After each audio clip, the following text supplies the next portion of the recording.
Una mujer ha muerto asesinada y otras 3 están heridas graves en los 4 casos de violencia de género que hemos conocido también este fin de semana. En ninguno de ellos existían denuncias por malos tratos ni órdenes de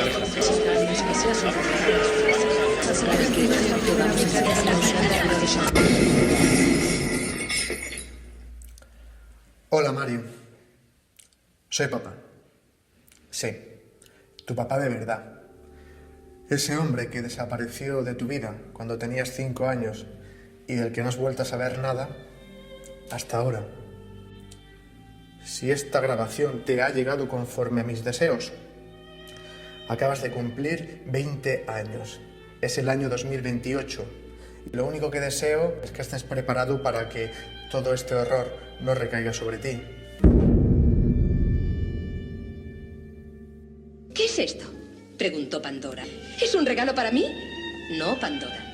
Esta caja me ha sido confiada por el dios Mercurio para que la tenga a buen recaudo. Me advirtió que si alguna vez la abría, iba a lamentarlo.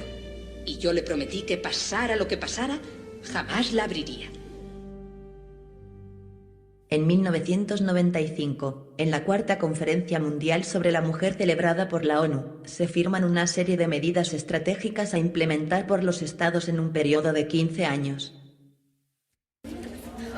Con ellas se trataba de conseguir el empoderamiento social e independencia económica de la mujer, pero sobre todo, se hacía especial hincapié en la eliminación del maltrato hacia esta y la niña, como principal causa de esta determinación. Se había creado la llamada Agenda del Género. La tentación era demasiado poderosa. Pero en España se transgredieron los principios fundamentales de Naciones Unidas y se violaron los derechos humanos al aplicarla. ¡Déjanos salir! Y Pandora no supo resistirse a ella. Se pueden establecer tipos penales que solo castiguen determinadas acciones cuando sean cometidas por hombres y solo cuando la víctima sea mujer. La desdicha se había escapado del tarro. Disculpe a ver si yo he entendido bien. Si en un momento determinado el marido o compañero sentimental perpetra un acto de violencia doméstica contra su esposa o su compañera sentimental, estamos hablando de un delito de violencia de género. Sí. Si se produce una agresión a la inversa, no estaríamos ante un delito de violencia de género. No la contemplan, no existen. Fundamentalmente la discriminación positiva en materia penal. Esto no tiene parangón ni en nuestro ordenamiento jurídico ni ninguno del mundo. Yo soy la esperanza. Consejo de Estado, Fiscalía y Consejo General del Poder Judicial se opusieron con firmeza en sus informes, y el Tribunal Constitucional nunca se vio tan atorado de recursos de inconstitucionalidad.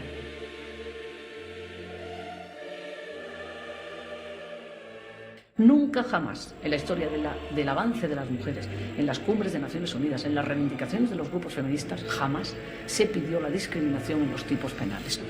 Pero el gobierno obligó al Consejo a realizar un segundo informe favorable. ¡Estúpida! ¡Ya no puedes detenernos! Y el Tribunal Constitucional, con María Emilia Casas a la presidencia y aún con casi la mitad de sus ponentes en contra, aplicó el derecho penal de autor y validó la ley. Hemos ido a la vuelta de un derecho penal de autor que solamente se ha aplicado en el régimen nazi y el régimen stalinista. Algo solo posible bajo el desconocimiento de la ONU, ya que este criterio es incompatible con la esencia de la organización, los derechos humanos. Pero, ¿cómo se ha justificado?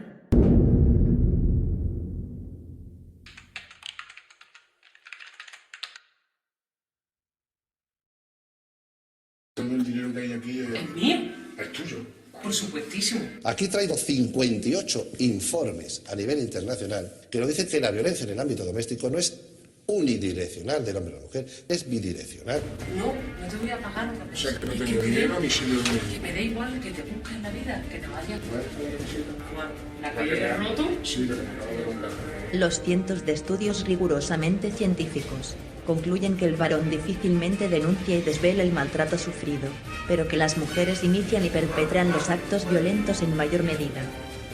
Las principales razones son la imposición de sus deseos, y solo, cuando se miden heridas, resultan ser mayores víctimas, pero por evidentes diferencias físicas.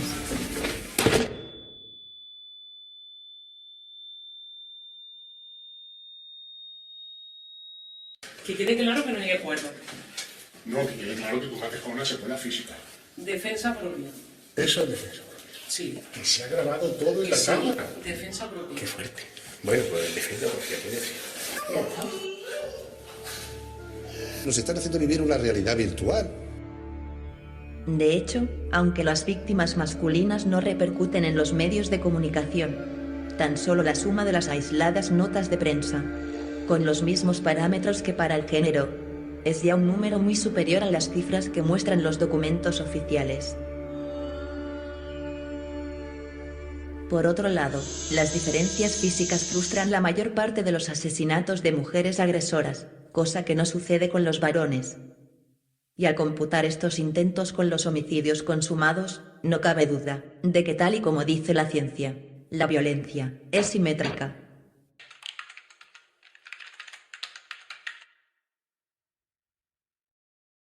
¿Usted cree que todos los casos de la llamada violencia de género son fruto de la dominación del hombre sobre la mujer? Absolutamente. ¿Te vas a enterar?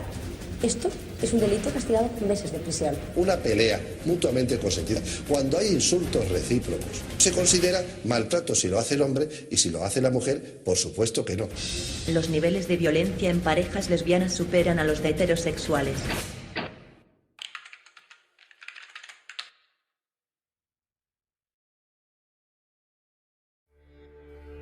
España siempre ha tenido una de las tasas más bajas de feminicidios de pareja, de Europa y del mundo. Sin embargo, tanto internacionalmente como a nivel nacional, en la periódica macroencuesta del Instituto de la Mujer, se justifican las políticas, leyes y presupuestos de género. En ella basta que una mujer responda a una sola de estas preguntas, a veces, para ser considerada maltratada, incluso en contra de su opinión. ¿No tiene en cuenta las necesidades de usted?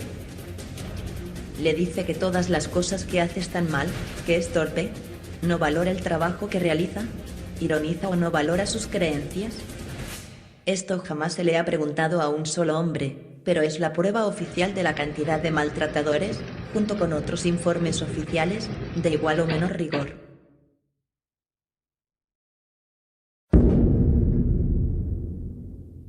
¿Realmente se busca adaptar las políticas a la realidad encontrada? ¿O enmascarar la verdad para justificar las políticas pretendidas?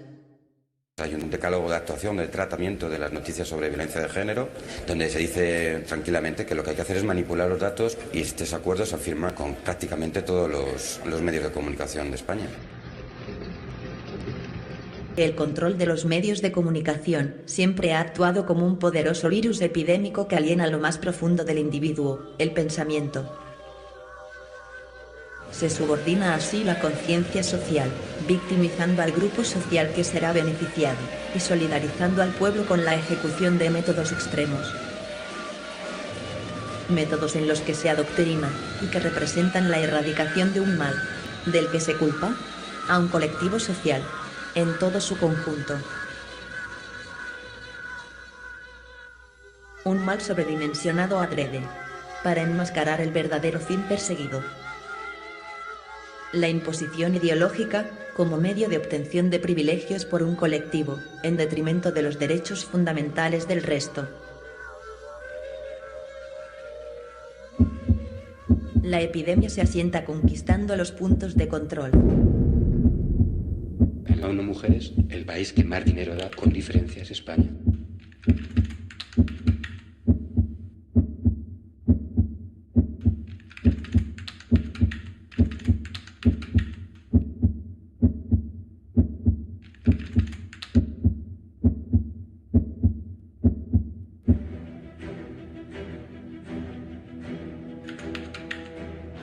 María Emilia Casas fue absuelta de serias acusaciones, pero sus tendencias y estrechas relaciones con el actual feminismo sí que resultaron evidentes. Inmaculada Montalbán es denunciada por amenazar al juez Francisco Serrano con retirarlo de su carrera por mantener un pensamiento desviado de la ideología de género.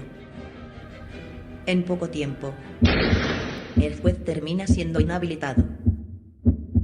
Son solo algunos ejemplos de una larga lista. La inmensa mayoría de la carrera judicial guarda silencio. a ser represaliado como residente. Recordemos que, por ejemplo, el director del Instituto de Medicina Legal de Murcia ha sido cesado fulminantemente por decir también estos datos. De la investigación del CES sobre violencia doméstica en el año 2007, se desprendía que la alarma social estaba injustificada.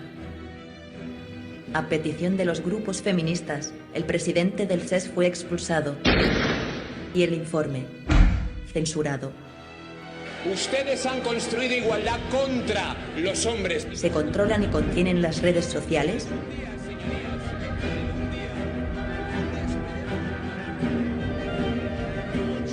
Víctima de desbocadas amenazas sociopolíticas, el diputado Toni Cantó hubo de retractarse ante todo el país, de datos detallados, en su Twitter personal, sobre unos sondeos presentados en tesis ante la Comisión Europea en el año 2010. Difundí datos no contrastados. Ahora mismo Pero estoy estos son falsos. en contacto. No están contrastados. Los datos contrastados no existen. Y es que algunos datos de esta tesis, realizada por el ex asesor del Consejo General del Poder Judicial José Luis Sariego, se encuentran a la espera de actividad política española, en Europa, respecto a su cotejación. Pero, ¿cuál sería entonces el leitmotiv? Es ya indiscutible que el poder otorgado al lobby feminista hace muy arriesgado e infructuoso cualquier pronunciamiento significativo en su contra, y que en lo respectivo a las fuerzas políticas, los colectivos de mujeres mantienen el global del voto femenino, derecho personal e intransferible, como rehén.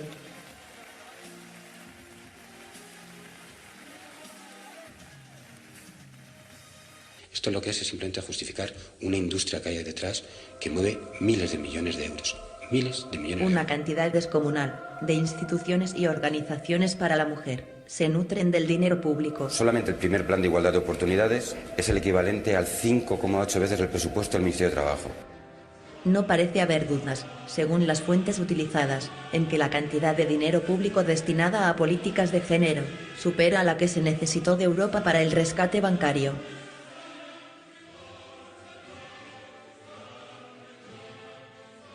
¿Dónde va todo ese dinero? ¿A los maltratados? No. Se lo quedan un montón de gente, entre otros partidos políticos. La financiación en esta materia se obtiene en atención a parámetros de número de denuncias. O sea, no estamos hablando de procedimientos ni medidas de protección, ni estamos hablando de una sentencia. No, el simple hecho de la denuncia es el que mide también la financiación en esta materia.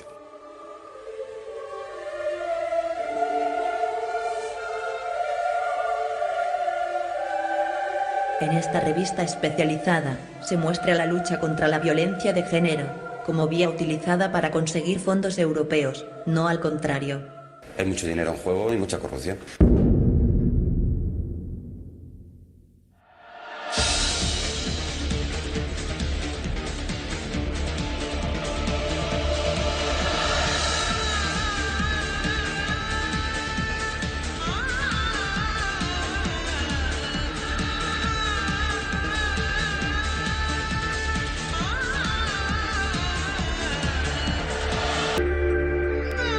Les están diciendo que la primera vez que alguien las grite, vayan corriendo a denunciar. A la primera señal de malos tratos, llama. Solo un ínfimo porcentaje del dinero va a parar a las víctimas, pero es suficiente para un sinfín de prestaciones y ayudas para denunciantes. Incluso denunciando a un ex marido muerto. El Código Penal dice que si mi pareja me coge del brazo y no me causa lesión, eso es delito, castigado con meses de prisión. El 90% de las denuncias por malos tratos, qué casualidad, se presentan dentro de un proceso de divorcio. El objetivo es clarísimo. Cuando uno ha sido denunciado por malos tratos, se bloquea automáticamente la capacidad de ver a los hijos, se bloquea la posibilidad de volver a casa y además se convierte uno automáticamente en un generador de dinero para la expareja. Abogados, jueces y fiscales alertan que la inmensa mayoría de las denuncias son falsas o infundamentadas y que la mayor parte de las escasas condenatorias carecen de garantías legales. Es algo en lo que no podemos ceder. El gobierno lo niega con una menesterosa revisión reducida a las audiencias provinciales. Es como decir, si queremos probar que no hay pobres en Estados Unidos, hagamos una encuesta en Beverly Hills. Sí, claro, el resultado de la encuesta es que no hay pobres en Estados Unidos. Mientras, ha detenido a 18 personas pertenecientes a una red que presentaba denuncias falsas por violencia de género para cobrar así ayudas públicas. Las ideologías no pueden sustituir a los datos. ¿se investigará debidamente al respecto? ¿O se intentará conseguir más condenas para próximos informes?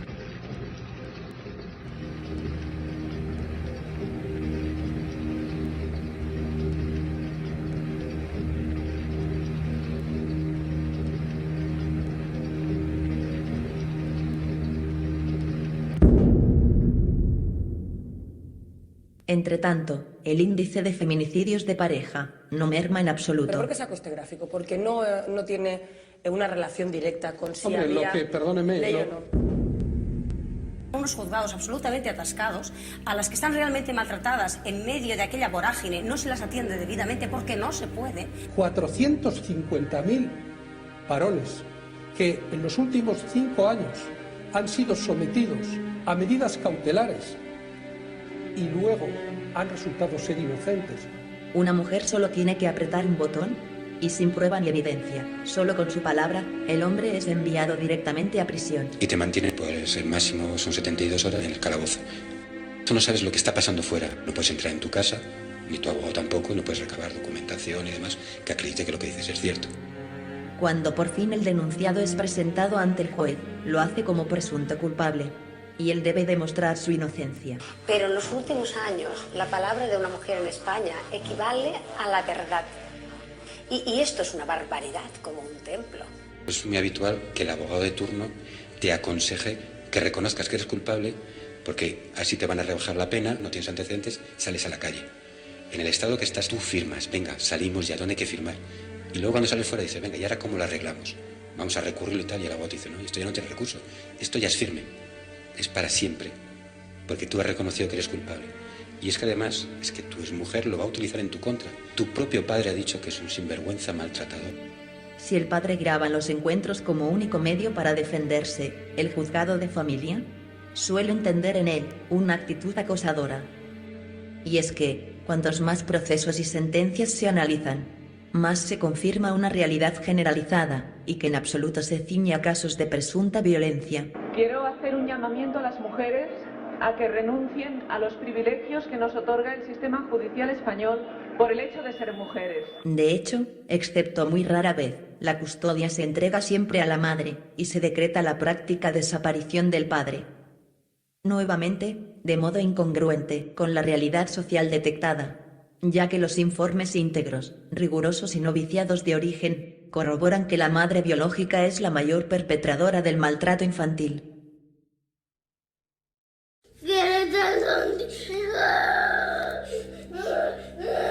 Y yo también, pero ahora mismo no puede ser. Por otro lado, analizando los microdatos del INE, se comprueba que actualmente, el tiempo invertido por ambos cónyuges en el cuidado de los hijos es bastante similar, y está demostrado que el vínculo afectivo, que no es físico, se crea con el progenitor que lo cuida y está con él. Sin embargo, cuando el mayor lazo afectivo se crea con el progenitor varón, se destroza la relación con criterios contradictorios. Yo lo he hecho por coherencia personal, por amor y por dignidad. Si la mujer no trabaja por cuidar de los hijos, se le otorga la custodia directamente. Pero si es el hombre, se le niega por falta de solvencia. No me quiero ir, papi. No me quiero ir. Si la mujer es dejada en la indigencia, fuera del hogar, y se le niega a ver a su hijo, el hombre acaba en prisión. Si es al revés, no se valora el delito en supuesto interés del menor, considerando su costumbre a la madre, aun cuando no resulte así, y tras dilatar y retrasar el proceso sin lícita justificación. Vuestros hijos hoy tienen unos derechos que van a perder cuando lleguen a la mayoría de edad por el único hecho de haber nacido con sexo masculino. La negación de contacto durante meses o años, maltratos, abusos o manipulación de los hijos son omitidos habitualmente cuando contraindican la custodia materna. Los derechos del menor quedan supeditados a los privilegios de su madre, la mujer. La cercanía de la familia extensa y el tiempo disponible, importantísimos factores, no se consideran si no la benefician a ella. Y el padre queda relegado a 4 días al mes, a pensiones, viajes y gastos de por vida, que no puede asumir, aunque ella goce de mejor economía. Cáritas Diocesana dijo hace unos 8 años que el 80% de los hombres que visitaban sus comedores benéficos eran hombres separados, muchos de ellos hasta sin techo. El Ayuntamiento de Granada hizo lo mismo y le salió la misma cifra. El Ayuntamiento de Barcelona. Según los datos del INE al respecto, la ruptura familiar hacía pasar de 6 a 38 la tasa de suicidios masculinos, comenzando a dispararse con la aplicación de la llamada discriminación positiva. Con la intervención del Instituto de la Mujer, se eliminó este cómputo, cuando ya entonces multiplicaban los posteriores por desahucio. La desesperación es el denominador común histórico del suicidio. Recordad a mi padre y a mis abuelos y al hombre al que amo y a todos los hombres maravillosos que hay en mi vida. Ahora no pido más, verlo. Quiero que me reconozca aún que soy su abuela, que lo quiero y que quiero verlo. Y nada más. Se contabilizan a través del Instituto Nacional de Estadística. ¿Qué es lo que ocurre? Hay 1.500 muertos en accidente de tráfico, que no consta como suicidio, y unos 1.000 ahogados. Hay 1.900 precipitados que no constan como suicidio. Yo estoy seguro que muchos la causa de la muerte es un suicidio. Si no hay una nota de despedida y nadie le ha visto que ha saltado, ante la duda, los forenses y los jueces lo que dictaminan es un accidente.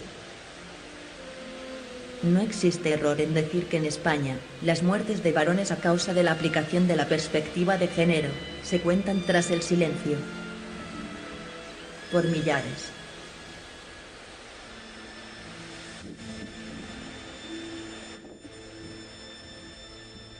¿Podrá el mundo perdonarme alguna vez? Eso espero, dijo suavemente. Eso espero. Siéntate cómodamente, porque lo que vas a ver a partir de ahora es de cine. Y te aseguro que no le va a fallar el género. Mamá, ¿por qué a mi papá no le dejaban estar conmigo aquí si ahora en el cielo le dejan verme todos los días? Yo qué sé. Mamá, ¿y mi papá? Si nos podía dar dinero porque dormía en el coche. Pues cosa suya. ¿Y cuando yo tenga novia también iré a la cárcel? No, porque tú nunca vas a pegarle a tu novia. Pero si papá nunca te ha pegado, ¿no? Hombre, no, pero me insultó y me empujó. Anda, ¿y tú también? Entonces tú también tendrías que haber ido a la cárcel.